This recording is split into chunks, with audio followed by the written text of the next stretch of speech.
আমার ফেরেশতারা যাও যাও ওই হাজী সাহেবকে জিনজিরে বেঁধে জাহান্নামের মধ্যে নিক্ষেপ করে দাও। এক শ্রেণীর আলেমকে ডেকে বলবেন, ও আমার আলিম বান্দারা, কি জন্য আলিম হয়েছিলে? আলেমটা হয়েছিল কি জন্য? আল্লাহ তোমাকে রাজি খুশি করার জন্য, মানুষের কাছে দিনের দাওয়াত ছড়িয়ে দেওয়ার জন্য? বলবে তা না, তুমি হয়েছিল এই জন্যে মানুষ তোমাকে এক বাক্যে চিনবে। রাসূলুল্লাহ বলেছেন, মাইয়াত্তাবিউস সুমআ ইয়াসমাউল্লাহু বি, যে নিজের সুমাত চায়, প্রসিদ্ধতা চায়, আল্লাহ তার প্রসিদ্ধতা বাড়িয়ে দেয়, কিয়ামতে তার কোনো হিস্সা থাকে না। কিয়ামতে আল্লাহ পাক ওই আলেমকে ডেকে, কি জন্য আলেম হয়েছিলে? আল্লাহ তোমাকে খুশি করার জন্য। বলবে না, লোকে তোমাকে আলেম বলে ডাকবে, লোকে বলেছে মুহাক্কিক আলেম, বড় আলিম বলে ডেকেছে। যা পাওনা গন্ডা দুনিয়ায় পেয়ে গিয়েছো, আজকের দিনে ইলমের বদৌলতে কোনো আমার কাছে জাযা বদলা কিছুই নেই। ফেরেশতারা যাও এই রিয়াকার আলেমকে জিনজিরে করে বেঁধে জাহান্নামে ফেলে দাও। এরকম দলে দলে নামাজি কুররা যারা বড় বড় কারি সাহেব কেরাত পড়েন, এরকম মানুষদেরকে ডাকবে যারা রিয়া আছে, রিয়া লোক দেখানো। তো আমি যেটা বলার জন্য বলছি, এই ইসালের সওয়াব লোক দেখানো নয়, লোক দেখানো নয়। 119তম বৎসর পূর্তি বছরে যে ইসালের সওয়াবের বাণী যিনি, তিনি অন্য কেউ নয়, পীরে কামেল আলহাজ মরহুম গোলাম কাসিম রহমতুল্লাহ আলাইহি, যার বিষয়ে বললে রাত পার হয়ে যাবে, শেষ হবে না। তার স্মৃতিচারণা উপলক্ষ করে আমি কয়েকটি কথা আপনাদের কাছে বলছি, যে তিনি কত বড় ব্যক্তিত্বের মানুষ ছিলেন। আজকে তার প্রচার না থাকায়, তার কথা মানুষ এর কাছে না বলায় অনেক মানুষ তাকে চেনেন না, এলাকার মানুষ তাকে জানেন না, কিন্তু এই প্রজন্মের মানুষ তাকে মোটেই জানে না। আগের মানুষ অনেকে চিনতেন, জানতেন, কিন্তু বাবাজি পীরে কামেল আলহাজ মরহুম গোলাম কাসিম রহমতুল্লাহ আলাইহি, তিনি বাংলাদেশে গিয়েছেন। কোথায়? এখন তার নাম বাংলাদেশ। ওই বাংলাদেশে একটা মসজিদ বানিয়েছেন। কিতাবে মৌলানা রুহুল আমিন সাহেব আমার চাচাজান একটা কিতাব লিখেছেন, তার জীবনীতে তার আব্বাজান এবং হুজুর কেবলার জীবন চরিত আলোচনা করেছেন। ওই কিতাবে লেখেন, এখন তার নাম বাংলাদেশ। ওখানে একটা মসজিদ বানাতে যে চাল ছোট হয়ে গেছে। চাল কি হয়ে গেছে? ছোট, 2 হাত কম পড়ে গেছে। এখন আমি যদি হুজুর, আমি মোহাম্মদ জাহাঙ্গীর বড় হুজুর, লোকে আমাকে হুজুর বলে ডাকে। এখন কারোর বাড়ির চাল যদি ছোট হয়ে যায়, মহাশয় আপনি বড় হুজুর, আপনি একটু দোয়া দিয়ে দেন চালটা যেন বড় হয়ে যাক। তো চাল যখন ছোট হয়ে গেছে, সব মিস্ত্রিরা হুজুর কেবলার কাছে এসে বলছে, হুজুর চাল 2 হাত শর্ট হয়ে গেছে। হুজুর কেবলা ধমক দিয়ে বললেন, হুজুর কেবলা ধমক দিয়ে বললেন, যাও যাও বিসমিল্লাহ বলে চালটাকে ধরো। হুজুরও ধরলেন, ওই মুরিদেরাও ধরলেন, মিস্ত্রিরা সকলে মিলে চালটাকে ধরলেন। বিসমিল্লাহ বলে একবার টান দিয়েছেন, আল্লাহর হুকুমে দেয়ালের সোজাসুজি লম্বা হয়ে গিয়েছে। বলেন সুবহান, আরো জোরে বলেন সুবহানাল্লাহ। ও ছেলেরা, জওয়ান যুবকেরা, হুজুর কেবলা আবাদ এলাকাতে দক্ষিণে এক জায়গায় গিয়েছেন, বাড়িওয়ালার বাড়িতে। বড় ধনী মানুষ, অনেক পুকুর পুষ্করণী আছে, জলকরের মানুষ, জলকরের মালিক তারা। কিন্তু না, পুকুরে বড় মাছ ধরার জন্য চেষ্টা করলেন। হাজী সাহেব এসেছেন, পীর সাহেব এসেছেন, তাকে মেহমানদারি করানো হবে। এত চেষ্টা করার পরে একটা মাছও ধরা গেল না, একটা মাছও হলো না। ও আল্লাহর বান্দারা, হাজী সাহেব বললেন, আমাকে একটু তেলের ব্যবস্থা করে দাও। তার জন্য একটু তেল দেওয়া হলো। তিনি গায়ে মাথায় মাখলেন, পুকুরে নেমে গেলেন। পুকুরে নেমে গেলেন, দেখতে পাওয়া গেল একটা বিশাল আকারের বড় একটা মাছ হুজুরের কোচড়ে, হুজুরের লুঙ্গিতে এসে আত্মসমর্পণ করলো। হুজুরের কোচড়ে এসে আত্মসমর্পণ করলো। মাছটা নড়ে না, চড়ে না, মাছটা নড়াচড়া করে না। হুজুর উঠিয়ে বললেন, বাবা এই নাও তোমাদের মাছ নিয়ে যাও। ও জওয়ান যুবক আল্লাহওয়ালারা, এটা কেমন করে সম্ভব? আমি তার সাপেক্ষে আমার ভাইরা মাসনাদুল হিন্দ, যিনি মাসানিদুল হিন্দ, এই হিন্দুস্তানের সনদ যার থেকে প্রাপ্ত হয়েছে, আলেম ওলামা বলুন, তাবলীগ বলুন, দেওবন্দি বলুন, আহলে হাদিস বলুন, যত দলমত ফিরকা ফুরফুরার আলেম বলুন, ও আল্লাহর বান্দা বান্দিরা, যারা আলিম হয়েছে, মুহাদ্দিস হয়েছেন, তাদের মুহাদ্দিস হওয়ার পিছনে যার অবদান, এই এশিয়া মহাদেশ, এই এশিয়া মহাদেশে যিনি হাদিস প্রথম তিনি নিয়ে এসেছিলেন, তিনি অন্য কেউ নয়, তিনি হলেন শাহ ওলিউল্লাহ মুহাদ্দিস দেহলভী রহমাতুল্লাহ আলাইহি। কি নাম? কি নাম বলেন না? শাহ ওলিউল্লাহ মুহাদ্দিস দেহলভী রহমাতুল্লাহ আলাইহি, যার মাজার দিল্লির জমিনে। তো তার মামাতো ভাই আশিক ফুলতি, উনি বলছেন জি আপনি একটা ইলমের রাজের উপর একটা কিতাব লিখুন। আশিক ফুলতি বলছেন ইলমের রাজ মানে নামাজ কেন পড়বো, রোজা কেন রাখবো, সাজদা কেন দেব, আমি মদ থেকে কেন বেঁচে থাকবো, আমি কেন সুদ থেকে বেঁচে থাকবো। এক কথায় সদা শরিয়াতের সমস্ত হুকুমের পিছনে কি রাজ আছে, কি কারণ আছে, কি ওয়াজহে তাসমিয়া আছে, আপনি তার উপরে একটা ইলমের রাজের উপর কিতাব লিখুন। তো তিনি একটা কিতাব লিখলেন। তিনি প্রথমত লিখতে চাইলেন, বলে বাবা আমি তাসাউফ লাইন একদম ডুবে গিয়েছি, আমি আর লিখতে পারবো না, আমার লেখার মতো ক্ষমতা নেই। তো বারবার তার কাছে পেড়াপেড়ি করায় তিনি নিয়াত করলেন একটা কিতাব লিখবেন ইলমের রাজের উপরে। হ্যাঁ, কেউ বলে না আপনি পুকুরে হাঁস ডুব দিলে কি পায়, শামুক পায়। কি পায়? শামুক পায়, গুটলি পায়। তো আপনারা সাজদা দিয়ে কি পান? বলে না, বলে না। হ্যাঁ, শাহ ওলিউল্লাহ মুহাদ্দিস দেহলভী চোখ খুলে গিয়েছেন, চোখ খুলে দিয়েছেন কেন আমরা সাজদা দেই আর সাজদা করলে মানুষ কি পায়। একবার জোরে বলেন। রোজা রাখলে মানুষ কি পায়, উযু করলে মানুষ কি পায়, তিনি সরাসরি তার কিতাবে আলোচনা করেছেন। কিতাবটির নামই দিয়েছেন হুজ্জাতুল্লাহিল বালিগা। আমরা যারা বক্তা ওয়াজ করি লোকের কিতাবের থেকে টুকলি করে ওয়াজ করি, এটা বড় কৃতিত্বের ব্যাপার নয়। কৃতিত্ব কি? লোকে কিতাব লিখে গেছে, আমরা তার থেকে বলে দিচ্ছি। এটা আমার কোনো কেদদানি নয়, তাদের কেদদানি। হ্যাঁ, কিন্তু কিতাব লিখলে আমার ভাইয়েরা ভুল হলে মানুষের কাছে বেশি স্পষ্ট হয়ে যায়। কিতাব লিখলে বেশি ভুল চলে না, কিন্তু বক্তব্যের মাঝে ভুল বেশি হয় না, হয় না? বক্তব্যের মাঝে বেশি বুঝ হয়। মান কাসসারা কালামুহু আকসারা গালাতুহু, যে বেশি কথা বলে তার বেশি ভুল হয়ে যায়। ওই জন্যে কথা কম কাজ বেশি। কিন্তু আমরা বক্তা, বক্তব্য করতে হয় না, হয় না? বক্তার বক্তব্যে ভুল বেশি পাওয়া যায়, কিতাবে ভুল কম পাওয়া যায়। কিন্তু কিতাব লিখতে গেলে বাবাজি কিতাবের সামনে সেই কিতাবকে রেখে তার থেকে রেফারেন্স তুলতে হয়, তার থেকে দলিল তুলতে হয়। কিন্তু শাহ ওলিউল্লাহ মুহাদ্দিস দেহলভী বললেন, বাবা আমি তো ইলমের রাজের, আমি তো তাসাউফ লাইনে ডুবে গেছি, আমি আর কিতাব লিখতে পারবো না। কিন্তু যদিও আমাকে কিতাব লিখতে হয়, সামনে কোনো কিতাব রাখবো না, বিনা কিতাব না রাখায়, কিতাব না রেখেই আমি কিতাব রচনা করব। একবার জোরে বলে, আর একটু জোরে হবে না? আর একটু জোরে হবে না? তাকবীর দেন না, নারে তাকবীর। আর একটু জোরে বলেন, নারে তাকবীর। তিনি সামনে দ্বিতীয় কোনো কিতাব রাখলেন না, তিনি নিজের মতো লেখা শুরু করলেন আল্লাহর উপরে ভরসা করে। একবার জোরে বলেন। এটা কোন জ্ঞান জানেন? এই জ্ঞানটা হলো ইলমে লাদুন্নি, যে জ্ঞান পড়ে পাওয়া যায় না, কিতাবে থাকে না, ও আসমান থেকে সরাসরি আল্লাহ জানিয়ে দেন। একবার জোরে বলেন সুবহানাল্লাহ। আমার মুজাদ্দিদুজ জামান তিনি ছিলেন মুজাদ্দিদ এবং তার আন্ডারে 7 জন আবদাল ছিলেন। একবার জোরে বলেন। পৃথিবীতে যখন মুজাদ্দিদ আসে, এক একটা মুজাদ্দিদের আন্ডারে 7 জন করে আবদাল থাকে। ওই 7 আবদালের 7 রকম ডিপার্টমেন্টের দায়িত্ব দেওয়া থাকে। তো মুজাদ্দিদুজ জামান তিনি মুজাদ্দিদ, তার আন্ডারে 7 জন আবদাল ছিলেন। তার মধ্যে একজন আবদাল হলেন বসিরহাটের বড় মাওলানা আল্লামা রুহুল আমিন রহমতুল্লাহ আলাইহি। একবার জোরে বলেন।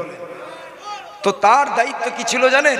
কিতাবতের দায়িত্ব, লেখনির দায়িত্ব। তো বসিরহাট হুজুর কোনো কিতাব সামনে রাখতেন না, তিনি সরাসরি আমাদের শরীফুল আমিন সাহেব বলেছেন, আমার দাদুজান 2 হাত দিয়ে কলম চালিয়ে কিতাব লিখতেন। আমার প্রথমে তো মনে হতো এটা মনে হয় বক্তারা মিথ্যা বলে। না না না, শরীফুল আমিন সাহেব বলেছেন, হ্যাঁ আমার দাদুজান 2 দিক থেকে লেখা শুরু করতেন, মাঝখানে এসে মিলে যেত। জোরে বলুন সুবহানাল্লাহ। উনি ট্রেনে বসে কিতাব লিখতেন। উনি বলতেন, বাবা মুরিদ বলছে হুজুর এইভাবে কিতাব লিখছেন, আহলে হাদিসের বিরুদ্ধে, লামাজাবিদের বিরুদ্ধে, আজান কাছির বিরুদ্ধে, রাদ্দে শিয়াদের বিরুদ্ধে, বিভিন্ন দলমত ফেরকাদের বিরুদ্ধে কিতাব লেখেন। আপনি যদি এইভাবে না দেখে দেখে কিতাব লেখেন, কোনো রেফারেন্স যদি ভুল হয়ে যায় তাহলে তো হুজুর আমরা লজ্জায় পড়ে যাব। হুজুর বললেন, ইনশাআল্লাহ ভুল হবে না। জোরে বলেন। কে বলছেন বলেন তো?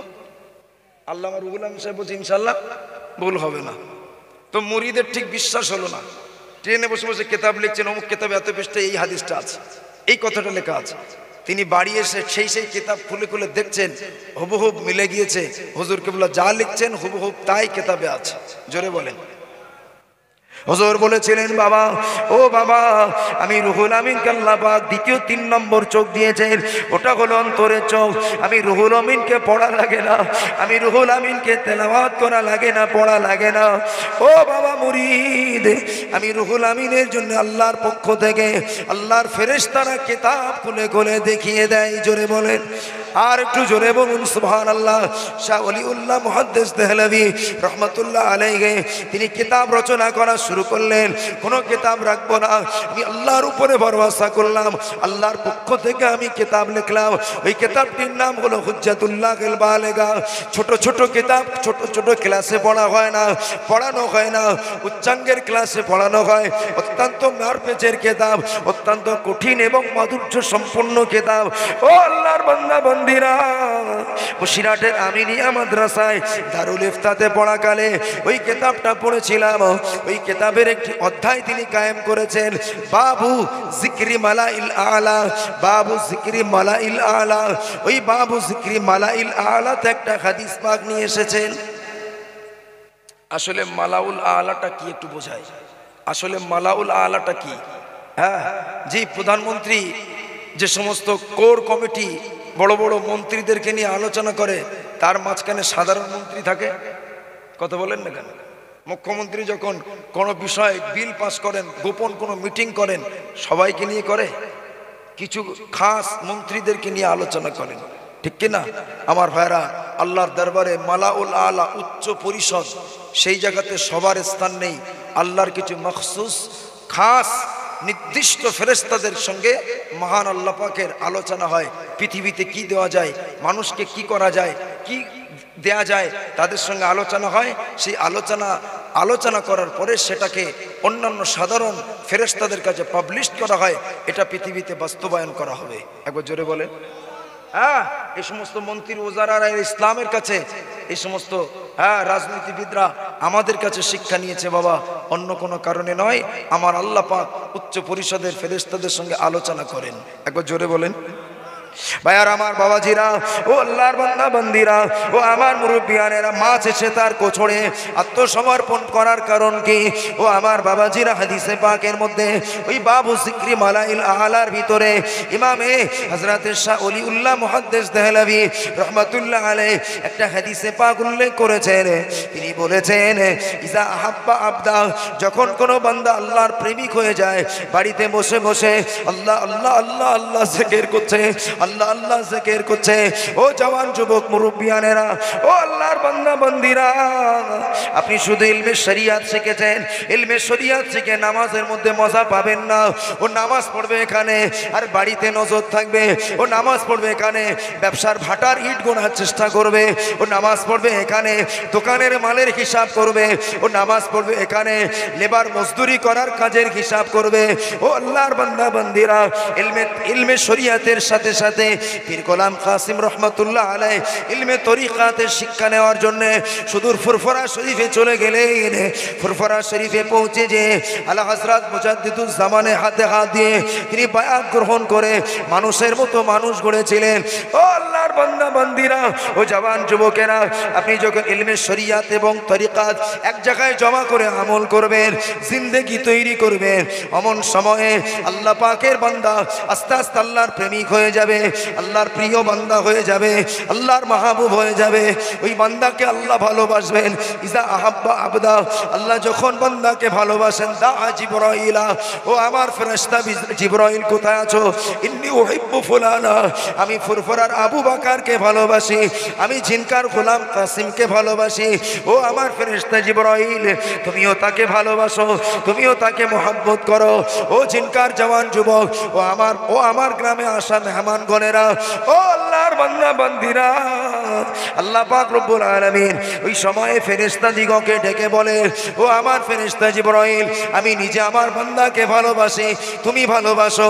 আল্লাহর ফেরেশতা জিবরাইল, মিকাইল, ইসরাফিল, আজরাইল, বড় বড় তিনজন ফেরেশতাকে ডেকে বলেন, ও আল্লাহর মালাইকারা, ও আল্লাহর ফেরেশতারা, অমুক ব্যক্তিকে আল্লাহ ভালোবাসেন, আমি জিবরাইল আলাইহিস সালাম ভালোবাসি, আপনারাও ভালোবাসুন।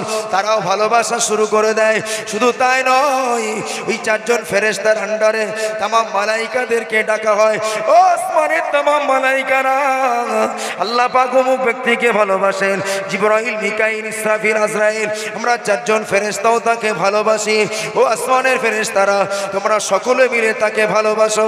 ও জওয়ান যুবক আল্লাহওয়ালারা, ও মুরব্বিয়ানেরা, ও আমার মা বোনেরা, ওই আল্লাহর বান্দাকে তামাম মালাইকারা ভালোবাসা শুরু করে দেয়।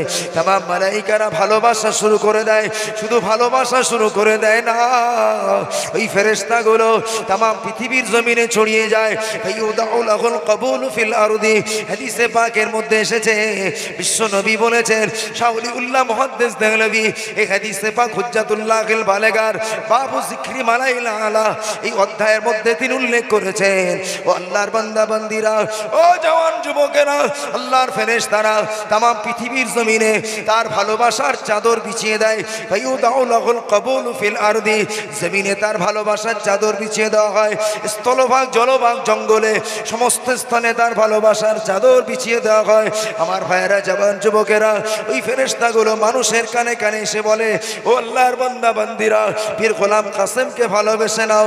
ও আমার ভাইয়েরা, তোমরা ফুরফুরার আবু বকর সিদ্দিককে ভালোবেসে নাও।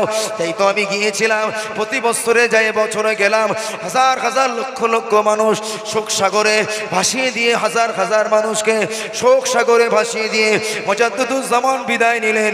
কিন্তু না, আমি নিজ চোখে দেখেছি, জওয়ান যুবক আমার মুজাদ্দিদুজ্জামানের মাজারটাকে জিয়ারত করে তাদের চোখের পানে তাকিয়ে দেখেছি, টপ টপ টপ টপ করে পানি গড়ে যায়। অন্য কোনো কারণে নয়, মুজাদ্দিদুজ্জামানের ভালোবাসাতে, মুজাদ্দিদুজ্জামানের মুহাব্বতে চোখ দিয়ে তাদের দিদার করে পানি গড়ে যায়। এটা অন্য কোনো কারণে নয়। ও আল্লাহর বান্দা বান্দিরা, ফেরেশতারা আমাদের কানে কানে বলেছে, যদি শরিয়াত এবং তরিকাত পেতে যাও, আমার আবু বকরকে ভালোবেসে নাও। ও আমার ভাইয়েরা, আমার পীর গোলাম কাসেমকে ভালোবেসে নাও। এই জন্যে দুনিয়ার মানুষ তাকে ভালোবাসে। দুনিয়ার মানুষ শুধু ভালোবাসে না, জঙ্গলের পশু পাখিকে ফেরেশতারা বলে, ও জঙ্গলের প্রাণীরা, তোরাও যদি বাঁচতে যদি চাস, আমার মাহবুব বান্দাকে ভালোবেসে নাও। জঙ্গলের বাঘ আত্মসমর্পণ করে আল্লাহর ওলিকে ভালোবাসে। ও আমার ভাইয়েরা, জঙ্গলের হিংস্র প্রাণীরা ভালোবাসে, হরিণ ভালোবাসে, গরু ভালোবাসে, গরুর আল্লাহর ওলির দিকে তাকিয়ে থাকে। আমার ভাইয়েরা, বাঘ আল্লাহর ওলির দিকে তাকিয়ে থাকে। স্থলভাগে, জলভাগের মাছগুলো আল্লাহর ওলির দিকে তাকিয়ে থাকে। এমনি আর পীর গোলাম কাসেমের কোপরে কোছড়ে একটা বড় মাছ এসে হাজির হয়ে যায়নি। ও আল্লাহর বান্দা বান্দিরা, ওই মাছের কানে ফেরেশতা বলেছে, ও আল্লাহর সৃষ্টি জীব মাছ, আমি আল্লাহর ফেরেশতা বলছি, তুমি অমুক ব্যক্তিকে ভালোবেসে নাও। মাছ তার প্রেমে পাগল হয়ে গেল, দেরি হলো না, তার কোছড়ে আত্মসমর্পণ করলো। ও আল্লাহর বান্দা বান্দিরা, ও জওয়ান যুবক মুরব্বিয়ানেরা, অন্য কোনো কারণে নয়, পীর গোলাম কাসেম রহমাতুল্লাহ আলাইহি এই রমজান মাসে আমার গ্রামের মানুষ তখন অত শরিয়াত জানতো না, হুক্কা টানতো, ওরা বিড়ি খেত, হুক্কা টানতো। সেই জামানার মানুষ হুক্কা পছন্দ করতো, কিন্তু না, পীর হযরতে গোলাম কাসেম রহমাতুল্লাহ আলাইহি তিনি দেখলেন গ্রামের সিচুয়েশন বড় খারাপ, আমার পরিবেশটা বড্ড খারাপ, এই পরিবেশটাকে উত্তম গোলাপ ফুলের বাগান বানাতে হবে। আজকে টুপি চিনেছি, ইসলাম চিনেছি, শরিয়াত চিনেছি, সুন্দরভাবে রোজা রাখতে জানি, কিন্তু না, আমাদেরকে ভুলে গেলে হবে না, আমাদের ইতিহাস ভুলে গেলে হবে না। তাহলে কিয়ামতের ময়দানে আল্লাহর দরবারে তার কাছে জবাবদিহি করতে হবে। ও আল্লাহর বান্দা বান্দিরা, পীর গোলাম কাসেম রহমাতুল্লাহ আলাইহি তিনি মানুষের পরিস্থিতি বুঝে তাদেরকে বলতে, বাবা রমজান মাসে খেতে নেই, রমজান মাসে খেতে নেই, হুক্কা টানতে নেই। তারা বলতো, হুজুর আপনি খেতে বারণ করেছেন, খাওয়া বন্ধ করলাম, কিন্তু হুক্কাটা বন্ধ করতে পারবো না। কত বিচক্ষণ মানুষ তিনি ছিলেন, হাজী সাহেব ছিলেন বটে, বড় জ্ঞানী মানুষ ছিলেন, বড় মুহাক্কিক মানুষ ছিলেন। আপনি বলবেন হাজী সাহেব কোথা থেকে জ্ঞান পেল? ও আল্লাহর বান্দা বান্দিরা, আপনি আল্লাহর হয়ে যান, আপনি রবির হয়ে যান, রসুলের গোলাম হয়ে যান, আমি আল্লাহর প্রেমে পাগল হয়ে যান। শরিয়াত শিখতে গেলে শুধু মাদ্রাসায় পড়লে হয় না। আমি এটা স্পষ্ট ভাষায় মাদ্রাসার আমার ছাত্রদেরকে বলি, তোরা পড়ে পড়ে যদি জবানটাকে ফেনা করে দিস, পড়ে পড়ে যদি পাগল হয়ে যাস, শুনে রেখে দে, জেনে রেখে দাও, এই শরিয়াতের শিক্ষা গোপাল ভাঁড়ের গল্প নয়, পড়বে আর মুখস্থ হয়ে যাবে, অত সহজ কথা নয়। মাদ্রাসায় বড় আলেম হতে গেলে চরিত্র ঠিক ঠিক করতে হবে, দাড়ি লম্বা করতে হবে, মাথার চুল সুন্নতি করতে হবে। এই ছেলেরা 5 ওয়াক্ত নামাজ ঠিক মতো আদায় করতে হবে। ও ছেলেরা, তুমি যদি বড় আলিম হতে চাও, হুজুরের প্রতি বেশি বেশি দরুদ পড়তে হবে।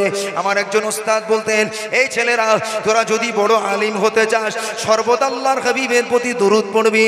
কেন আল্লাহ পাকের নবী বলেছেন, আল্লাহু ইউতি, আল্লাহ পাক হলেন ইলম দেনেওয়ালা, আল্লাহ পাক ইলম দেন। ও আনা কাসিমুন, আমি রাসূলুল্লাহ হলাম ইলমের বন্টনকারী। আরেকটু জোরে হবে। অনেকে আমার কাছে অভিযোগ করে, ভাই আমার সূরা ফাতিহা মুখস্থ নেই, পড়তে পারি না। আমি তাকে একটা সবক দিই, সূরা ফাতিহা মুখস্থ হয় না, আপনি বেশি বেশি আমার হুজুরের প্রতি দরুদ পড়বেন। একবার জোরে বলেন না সুবহানাল্লাহ। চোখটা বন্ধ করে নিয়ে মনে করবেন আমি সবুজ গম্বুজে হুজুরের মাজার মুকদ্দাসের সম্মুখে বসে বসে দাঁড়িয়ে দাঁড়িয়ে আমার হাবিবকে দরুদ পড়ছি। একবার জোরে বলেন। দরুদ এমন একটা জিনিস জানেন, এই দরুদের মধ্যে কোনো রিয়া থাকে না। এটা মোহাব্বতের টান, এটা ভালোবাসার টান। একবার জোরে বলেন। আপনারা জানেন আমার পোদাদা হাজি গোলাম হাজি আলেক হাজি সাহেব, আমি তো লেকের কাছে গল্প শুনেছি, পাগলের মতো দরুদ পড়তেন। বালাগাল উলা বিকামালিহি কাশাফাদ দুজা বিজামালিহি হাসনাত জামিউ খিসালিহি সাল্লু আলাইহি ওয়া আলিহি। জোরে বলুন আল্লাহু আকবার। কি মানুষ, কি প্রেম পেয়েছেন তার মধ্যে, কি ভালোবাসা পেয়েছেন তিনি। আল্লাহু আকবার। সর্বদা হার ওয়াক্ত হামা ওয়াক্ত দরুদ শরীফ পড়তেন। একজন সাহাবী বলছেন, হুজুর আমি জিন্দেগিতে আপনার প্রতি দরুদ শরীফ কতবার পড়ব? আল্লাহর নবী বললেন, তুমি 4 দিনের 4 ভাগের 1 ভাগ দরুদ পড়ে দাও, ভালো হবে। হুজুর তার চাইতে আরো কি ভালো হবে? হুজুর বললেন, ওই 4 ভাগের মধ্যে 2 ভাগ তুমি দরুদ পড়বে। হুজুর তার চাইতে আরো কি ভালো হবে? ওই 4 একটা দিনের মধ্যে 1/3 তুমি দরুদ পড়বে। 3 ভাগ, 3টে সময়, মনে করুন 24 ঘন্টার মধ্যে 3 ভাগ সময় দরুদ পড়বে। একবার জোরে বলেন। ওই সাহাবীটা প্রশ্ন করলে, ইয়া রাসূলুল্লাহ, ইয়া হাবিবাল্লাহ, আমি আরো প্রেমিক হতে পারবো কিভাবে? আরো বেশি ভালোবাসার মানুষ হতে পারবো কিভাবে? আল্লাহর দরবারে মুহাক্কিক হতে পারবো কিভাবে? আল্লাহ পাকের নবী বলেছিলেন, এ বাবা সাহাবী, তুমি তোমার সারা দিনে সর্ব সময়ে हर वक्त आपके लब पे मेरी बात पर मेरी ऊपर आपके लब पे अपनी अपना जबाने সর্বদা উঠতে বসতে চলতে ফিরতে পড়তে থাকো দরুদ শরীফ। ওই দরুদ শরীফের উপরে কোনো আমল নাই। ও আল্লাহর বান্দা বান্দিরা, দরুদের মধ্যে রিয়া থাকে না, আদিয়া থাকে না, রিয়া থাকে না। আমি জিনকার জওয়ান যুবক এবং পীর গোলাম কাসিম রহমতুল্লাহ আলাইহির ইসালে সবে আসা মানুষদিগকে আমি পরামর্শটা দিই, ও আল্লাহর বান্দারা, ও জওয়ানেরা, মুরব্বিয়ানেরা, আপনি যদি কোরআনের আয়াত মুখস্থ করতে চান, আপনি যদি শরিয়ত জানতে চান, আপনার ব্রেনটা কমজোর হয়ে গিয়েছে, ও আমার ভাইরা, বেশি বেশি করে রাসূলের প্রতি দরুদ পড়ুন। কি পড়বেন? দরুদ পড়বেন। ওই বালাগাল উলাও পড়তে পারেন। শেখ সাদি রহমতুল্লাহ আলাইহ আল্লাহু আকবার হুজুরের সামনে কবিতা লিখছেন, লিখতে লিখতে লিখতে লিখতে বালাগাল উলা বিকামালিহি কাশাফাদ দুজা বিজামালিহি হাসনাত জামিউ খিসালিহি, লিখতে লিখতে আর কলম চলছে না, আর কলম চলছে। উনি বড় শায়ের রাসূল ছিলেন, বড় কবি ছিলেন। তো লেখা আছে কিতাবের মধ্যে, যখন কবিতা পড়তেন, এত বেশি কবিতা পড়তেন, মানে মানুষ অবাক হয়ে যেত। আবার কখনো কখনো যদি বলা হতো, হুজুর একটু কবিতা পড়েন, টোটাল পড়তেই পারতেন না। এটা একটা অন্য ব্যাপার, রুহানি ব্যাপার। তো উনি লিখতে লিখতে ঘুমিয়ে গিয়েছেন, আর লিখতে পারেন না, কি মিলাবো। আমার নবী বললেন, সাদি চিন্তা করো না, তারপরের লাইনে লিখে দাও সাল্লু আলাইহি ওয়া আলিহি। জোরে বলুন সুবহানাল্লাহ। আমার ভাইরা, জওয়ান যুবকেরা, আমি আপনাকে দৃষ্টি আকর্ষণ করছি, এই ভারতবর্ষ থেকে হযরত নূরউদ্দিন জামি রহমাতুল্লাহ আলাইহি হিন্দুস্তানের জমিন থেকে প্রেম ভরা ভালোবাসা নিয়ে একটা কবিতা লিখলেন হুজুরের শানে। নাতে রাসূল নিয়ে বুকের পকেটে জমা করে, বুকের সঙ্গে করে নিয়ে তিনি হজ পাকে গিয়েছেন, মক্কা শরীফ গিয়েছেন, মদিনা শরীফ যাবেন। হজ পাকের কাজ সমর্পণ করে মনে বড় আশা, মনে বড় ইচ্ছা, এই দরুদের এই আমার কবিতাটা হুজুরের মাজার মুকদ্দাসের সম্মুখে দাঁড়িয়ে দাঁড়িয়ে একটু আমার নবীকে শোনাবো, আমার নবীকে পড়বো। ও আল্লাহর বান্দা বান্দিরা, কিন্তু কবিতাটা বুকের সঙ্গে জড়িয়ে নিয়ে মক্কা শরীফ থেকে মদিনার পথে পাড়ি দিয়েছেন। আল্লাহর নবী ওই জামানার বাদশাকে স্বপ্ন দেখালেন, ও বাদশা জাহাফানা, তাড়াতাড়ি দেরি করো না, অমুক ব্যক্তি, এমন তার চেহারা, এমন তার গায়ে লম্বা কালারের জামা, এমন তার দাড়ি, এমন টুপি তার, ওই লোকটাকে যেন মদিনা মদিনাতে আসতে দেবে না। সিকিউরিটি ফোর্স দিয়ে বাদশা সেই ব্যক্তিকে দাঁড় করিয়ে দিলেন, ওই নুরুদ্দিন জামেকে মদিনাতে ঢুকতে দিলেন না। ও আমার বাবাজি ভাইরা, ও আল্লাহর বান্দা বান্দিরা, তিনি আর মদিনাতে যেতে পারলেন না। মনে বড় আশা, আমার লেখা কবিতা নবীকে শোনাবো, আমার রসুলের দরবারে পড়বো, আমার নবীকে একটু শোনাবো, আমার নবীর কাছে একটু তেলাওয়াত করব। কিন্তু না না, ও আল্লাহর বান্দা বান্দিরা, দ্বিতীয় দিন একটু মানুষ যখন নিশুতি হয়ে গেল, মানুষ যখন ঘুমিয়ে গেল, তিনি বার হয়ে পড়েছেন, মদিনাতে যাব, আল্লাহ নবীকে একটু দরুদ পড়বো, আল্লাহ নবীকে একটু সালাম দেব, আমার লেখা কবিতা নবী পাককে শোনাবো। ও আল্লাহর বান্দা বান্দিরা, এখন তো কবিতা হয়, কবিতা কবিতা নয়, ওটা তো গানের সুর। ইচ্ছা মতো মেয়েরা ধ্যান ধ্যান করে নাচছে, কত রকমের চটকদারি চলছে। কিন্তু আল্লাহর কোরআনে বলেছেন, আমার আল্লাহ পাক কোরআন পাকে জানিয়েছেন, যারা শাহির হয়, শাহিদদেরকে বেশি অংশ গাবি যারা, মূর্খ যারা, তাদের ইত্তেবা অনুসরণ করে। কিন্তু না না, আশিকে রাসূলদের ব্যাপারে কথা তো বলা যায় না। আল্লাহর বান্দা বান্দিরা, ও জওয়ান যুবকেরা, কুফারে কুরাইশরা নবীকে গালি দিয়েছে। আল্লাহর নবী বললেন, হ্যাঁ আমার সাহাবীরা কে পারবে কাফিরদের গালির প্রতিবাদটাকে করতে পারবে। বুখারী শরীফের জিলদে সানিদে হাদিসে পাক এসেছে, হাসান বিন সাবিত দাঁড়িয়ে গেলেন, হে রাসূলুল্লাহ, হাবিবাল্লাহ, হুজুর আপনি আমাকে অনুমতি দিন, আমি আপনার সামনে কবিতা পড়বো, আমি আপনার সামনে নাতে রাসূল পড়বো। আল্লাহর নবীর সাহাবী হাসান বিন সাবিত বলেন, আমি কুমতু ফিল হাজার, একটা পাথরের উপরে দাঁড়িয়ে গেলাম। আল্লাহর নবী হাবিবুল্লাহ বললেন, আল্লাহুম্মা আইয়িদহু বিল হাসান, আল্লাহুম্মা আইয়িদহু বিরূহিল কুদুস। ও রব্বুল আলামিন, আল্লাহ পাক আমার হাসান বিন সাবিত আমার সামনে কবিতা পড়বে। আল্লাহ পাক আপনি ফেরেশতা জিবরিলকে দিয়ে আমার হাসান বিন সাবিতকে আপনি সহযোগিতা করুন, আমার হাসান বিন সাবিতকে আপনি সহযোগিতা করুন।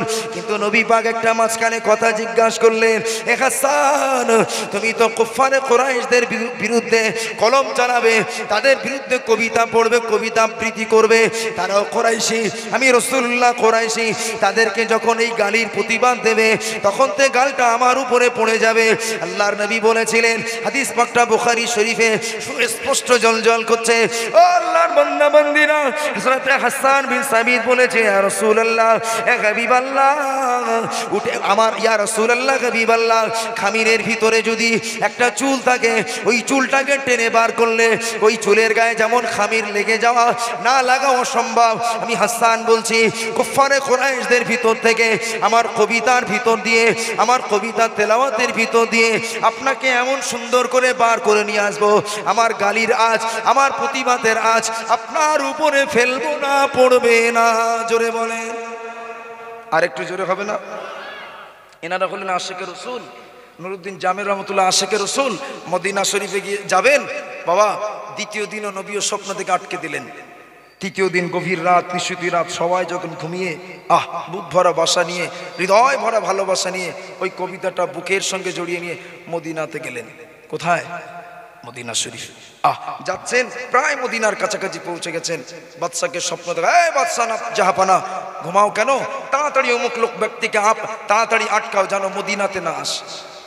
প্রায় পৌঁছে গিয়েছে, বাদশাহ দেরি করলেন না, পুরো সিকিউরিটি ফোর্স দিয়ে মদিনাটাকে ঘিরে লোকটাকে আটকে জেলখানার মধ্যে আটকে দিল। হাউমাউ করে কাঁদছে।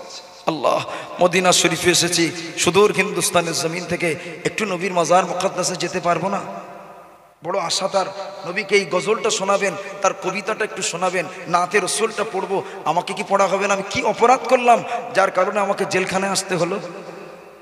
ভাইরা আমার, কান খুলে শুনে রেখে দিন, চতুর্থ দিনে ওই বাদশা জাহাপানাকে নবী আমার স্বপ্ন দেখিয়ে বললেন, এ বাদশা জাহাপানা, আমার নুরুদ্দিন জামে কি অপরাধ করেছে তোমার কাছে?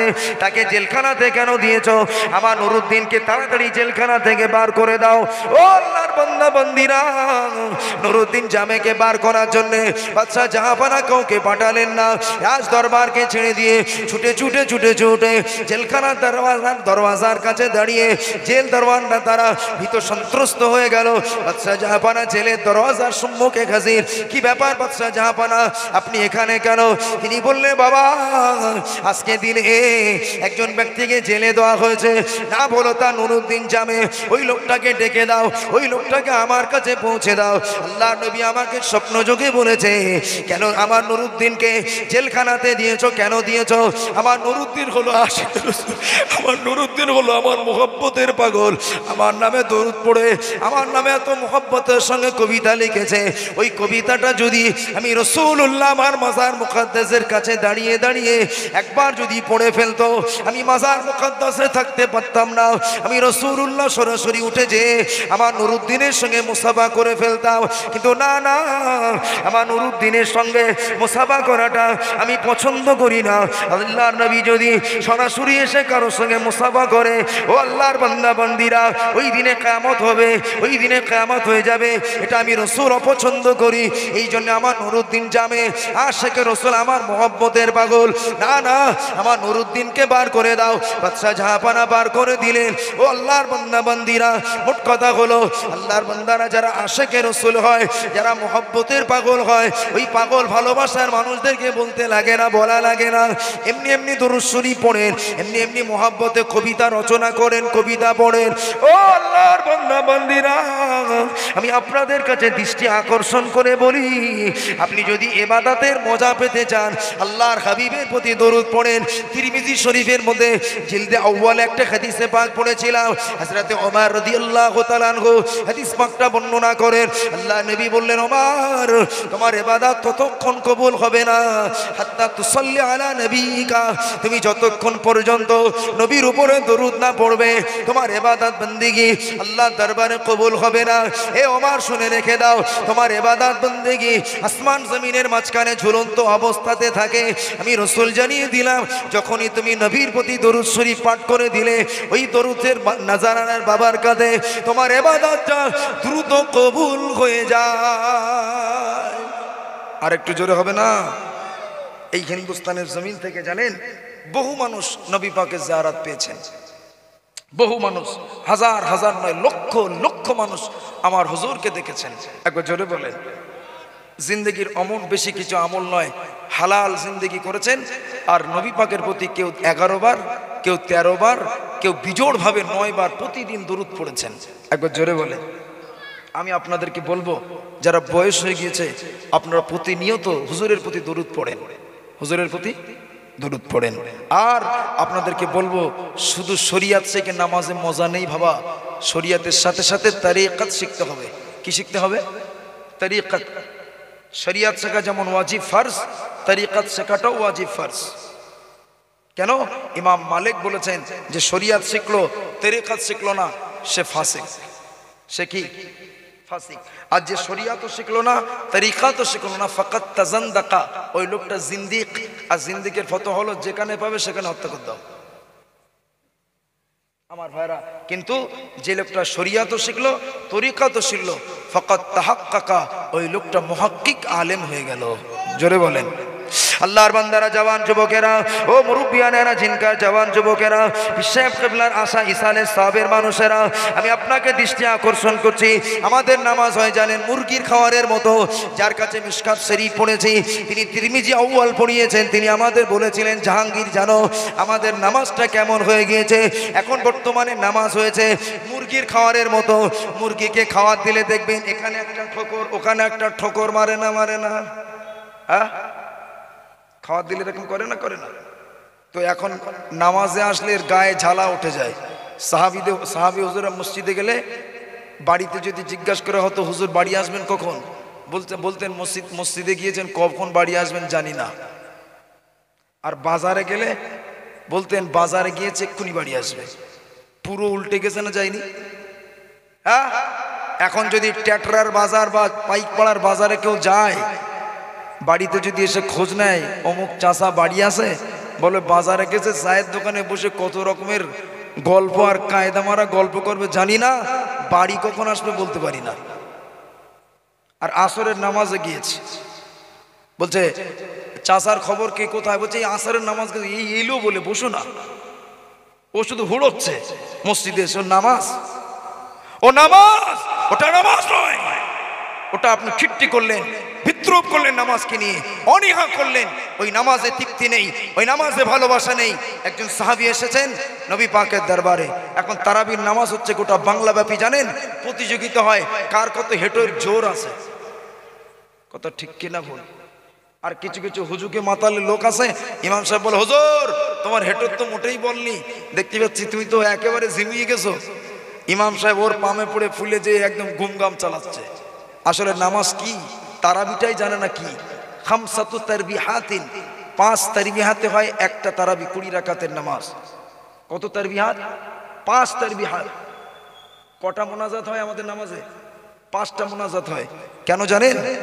4 রাকাত নামাজ পড়লেন, আপনি বসে যান, তারবিহাত আরামের সঙ্গে, রাহাত কে সাথ, আরাম কে সাথ নামাজ পড়ুন। ওই নামাজে তাড়াতাড়ি করার জন্য নয়, আপনি আরামের সঙ্গে পড়ুন, স্বস্তির সঙ্গে পড়ুন। 4 রাকাত নামাজ পড়েছেন, শরীয়তের হুকুম হলো ওই 4 রাকাত পড়তে যতটুকু সময় লাগে অত সময় বসে আরাম করুন, তারপরে 4 রাকাত শুরু করুন। একবার জোরে হবে না? আমাদের কি হয় ওখানে দোয়া হয়, একটা দরুদ আপনার দোয়া করি, একটা দোয়া পড়ি, ঠিক আছে। কিন্তু নামাজের মধ্যে আমাদের তাদিল আরকান ছুটে যাচ্ছে। তাদিল আরকান ছেড়ে গেলে শরীয়তের ফতোয়া হলো আপনার 2 সাজদার মাঝখানে কমপক্ষে 1 তসবিহ পরিমাণ বসা কি অজীব। অজীব যদি ছেড়ে দেয় তাহলে আপনাকে সাজদায় সও দিতে হবে, ডান দিকে সালাম ফিরিয়ে তাশাহুদ পড়ে ডান দিকে সালাম ফিরিয়ে 2টো সাজদা দিতে হবে, তারপরে নামাজটা সম্পূর্ণ হবে। আর আপনি যদি ভুলে সাজদায় সও না দিয়ে নামাজ শেষ করেন, শরীয়তের ফতোয়া হলো ইয়াদাতুল উজুব, ওই নামাজটা আপনার উপরে বাকি থাকলো, তাড়াহুড়ো করে পড়ার কারণে সারা রাত ধরে নামাজ পড়েন, নামাজ এখনো হয়নি। বুঝে আসেনি কথা? আপনি তাড়াতাড়ি করে নামাজ পড়লেন, কোনো তাদিলে আরকান নেই, নামাজ পড়ে দিয়েছেন, নামাজ হয়নি গো বাবা, আপনাকে আবার পড়তে হবে। একজন দেহাত গ্রাম্য মানুষ কম বোঝে, একজন দেহাত সাহাবী এসেছেন, ও যা আরবিয়ুন, একটা আরবি দেহাতি মানুষ এসেছেন। কোথায়? রাসূলুল্লাহর দরবারে। এত দ্রুত নামাজ পড়ছেন, আল্লাহর নবী বলেন ফাসাল্লি, যাও নামাজ পড়ো, ফাইন্নাকা লাম তুসাল্লি, তুমি তো নামাজই পড়োনি। কে বলছেন বাবাজি? নবী পাক। তো দেহাতি সাহাবী বলছে আমি তো নামাজ পড়েছি, নবী কেন বলছেন নামাজ পড়েনি? তিনি আবার ওই রকম দ্রুত নামাজ পড়ছেন, আবার নবী বলছেন ফাসাল্লি, যাও নামাজ পড়ো, ফাইন্নাকা লাম তুসাল্লি, তুমি তো নামাজই পড়োনি। এইভাবে 3 বার নবী পাক তাকে নির্দেশ দিলেন, কিন্তু একই রকম নামাজ পড়লেন, অ্যাজ ইট ইজ, সেম নামাজ। নবী আমার সাহাবীকে বলো, আমার সাহাবী সাল্লু কামা রাআইতুমুনি উসাল্লি, ও আমার সাহাবী নামাজ অমনটা পড়ো যেমন আমাকে নামাজ পড়তে দেখো, যেমন আমাকে। আপনি নামাজ জানেন না, একটা আলেমের পেছনে দাঁড়িয়ে যাবেন, সে কেমন করে নামাজ পড়ছে ওটাকে দেখে ফলো করবেন। তবে হ্যাঁ, আলেম যদি শরীয়তের মারপেচ অনুযায়ী নামাজ পড়ে তাকে দেখবেন। ও যদি ওরকম গুতুগুতি করে নামাজ পড়ে, ওকে দেখে শিক্ষা নিলে কোথায় যাবেন আপনি? নামাজ হবে? হবে না আমার ভাইরা। সেই জন্য যারা তারাবি পড়েন এবং ইমাম সাহেবরা পড়ান, প্রত্যেককে নিবেদন করব আপনারা আরামের সঙ্গে, আমরা সকল আরামের সঙ্গে পড়বো। নামাজটা হলো আরামের জন্যে, একবার জোরে বলেন সুবহানাল্লাহ। এই জন্য আল্লাহ পাক কিয়ামুল লায়ালিহা, রাতে দাঁড়িয়ে দাঁড়িয়ে ইবাদত করো, ও সিয়ামুন নাহারিহা, দিনে তোমরা রোজা রাখো। একবার জোরে বলেন, আরেকটু জোরে হবে না সুবহানাল্লাহ। যে ছোটবেলায় মনে হতো আল্লাহ রোজা দিয়েছো যদি রাতে দিতে, ঘুমিয়ে যেতাম খেয়ে, সারা রাত পার হয়ে যেত, কোনো অসুবিধা হতো না। কথা ঠিক কিনা? এরকম মনে জাগে না? কিন্তু বুখারী শরীফের তিরমিজি শরীফ জিলদে সানি কিতাবুল আতিমা বাবুল আতিমা, খাওয়া দাওয়ার একটা অধ্যায় আছে। মানুষ খাবে কিভাবে, আমরা কৈফিয়াতই জানি না, খেতে হয় কিভাবে কিচ্ছু জানি না। তো ওখানে হুজুরের হাদিস আছে মানুষ খাওয়া দাওয়া করবে কিভাবে। আপনি গরম তরকারির খাবার খেয়েছেন, হুজুর বলেছেন ওই তরকারির পানি আপনি খাওয়া দাওয়ার পরে প্লেটের পানি নিয়ে আপনি কি করেন, মুখে একবার লাগান। কোথায় লাগান? চেহারাতে লাগিয়ে নেন, চেহারার সৌন্দর্য আল্লাহ বৃদ্ধি করে দেবে। এই জোরে বলেন না। কত বরুণ, কত কেমিক্যাল মেরে আমরা চেহারা ফর্সা করি। আরে বাবা, আমি বলি সুন্নাত তরিকায় এসো, চেহারাতে কোনো কেমিক্যাল লাগবে না, এমনি এমনি নুরানি হয়ে যাবে। একবার জোরে বলেন। আপনার আপনি হাতে, হুজুর বলেছেন ওই পানি নিয়ে হাতে মুখে, হাতে একবার চেহারাতে লাগান, একবার হাতে লাগান, একবার মাথায় লাগিয়ে নেন, একবার পায়ে লাগিয়ে নেন। হুজুর বলেছেন ইয়া ইকরাশ হাযাল উযু মিম্মা গায়্যারাতিন নার, এটা হলো আগুন দিয়ে খাওয়ার, আগুন দিয়ে জ্বালানো খাওয়ার উযু। একবার জোরে বলেন। বুঝে আসেনি? ওই হাতে প্লেটের পানি নিয়ে একবার মুখে দেবেন, একবার হাতে দেবেন, একবার মাথা মসা করে নেবেন ওই পানি দিয়ে, আর একবার 2 পায়ে একটু লাগিয়ে নেবেন, পারলে একটু আকাবিররা বলেছেন একটু পেটে লাগিয়ে বলেন ইয়া বাসিত ইয়া বাসিত ইয়া বাসিত, আপনার পেটের রোগও ঠিক থাকবে। একবার জোরে বলেন, পেটের রোগও ভালো থাকবে। পকেটে করে ট্যাবলেট নিয়ে ঘরে ওর খাওয়া হচ্ছে হাঁসের মতো। দেখেছেন হাঁস খাওয়া? দেখেছেন?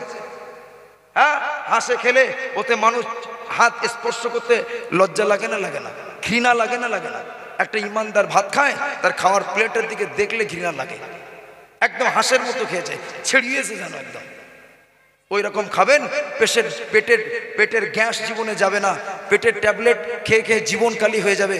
আমার ওস্তাদ যিনি পড়িয়েছিলেন ওই তিরমিজি শরীফ বলছে, বাবা যে প্লেটে যে খাওয়ার লেগে থাকে ওই হাতের লেগে গেল, হাতের তালুটা চেটে চেটে খাও সুন্দর করে। ওই হাতের তালুর সঙ্গে আল্লাহ যে শিরা উপশিরা দিয়েছে, ওই শিরা উপশিরার মধ্যে এমন রোগের ঔষধ দিয়েছে, তোমরা চাটবে আর পেটের এদিকে হজম শক্তি বেড়ে যাবে।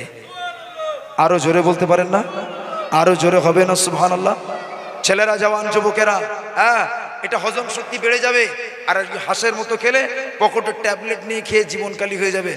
আর আপনাদেরকে একটা বলে দিই, একটা জিনিস সবসময় বাড়িতে রাখবেন, বাচ্চাকে খাওয়াবেন, নিজেরা খাবেন, সেটা হলো কালঞ্জিরা। কি? কালো জিরা, কম দাম।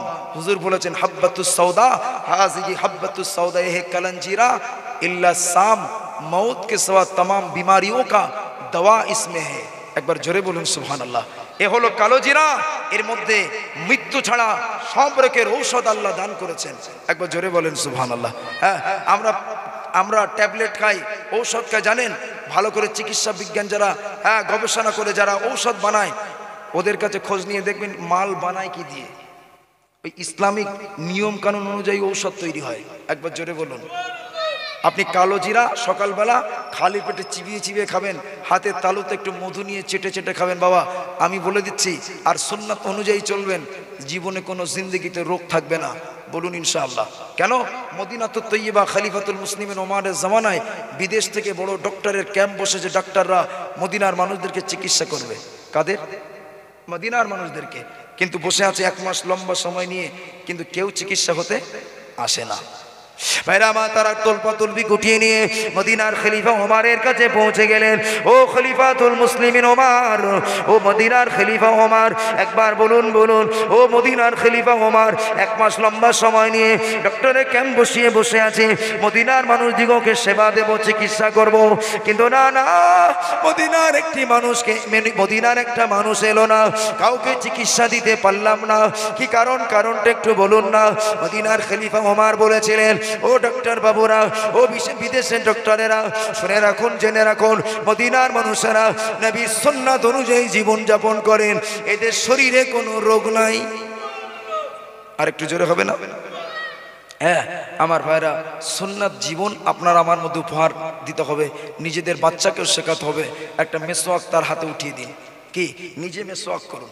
মেসওয়াক করার কৈফিয়ত আছে, একটু আড় করে ধরুন, মেসওয়াকটা 1 বিঘাত করুন, 20 আঙুলের মতো মোটা করুন, করে ওই মেসওয়াক দিয়ে মেসওয়াক করুন। কেন? আপনার দাঁত জীবনে পড়ে যাবে না। ওই অল্প বয়সে দাঁত পড়ে যায় আর হড়বড় হড়বড় করতেছে। কেন গো? পান খেয়েছে, তামাক খেয়েছে, যত রকমের কেমিক্যাল ব্রাশ মেরেছে। আমি বলি, আমার ওস্তাদ বলেছেন, দেখো, হ্যাঁ, গালের দুর্গন্ধ যদি দূর করতে হয় আর দাঁতের মজবুতি যদি নিয়ে আসতে হয়, মেসওয়াক করো। কেন? রাসূলুল্লাহ বলেছেন, লাউলা আশুক্কা আলা উম্মতি, আমার উম্মতের উপরে যদি শক্ত না হয়ে যেত, লা আমারতুকুম বিসওয়াকি ইনদা কুল্লি সালাতিন, আমি রাসূলুল্লাহ প্রত্যেক নামাজের শুরুতে মেসওয়াক করাটা ওয়াজিব করে দিতাম।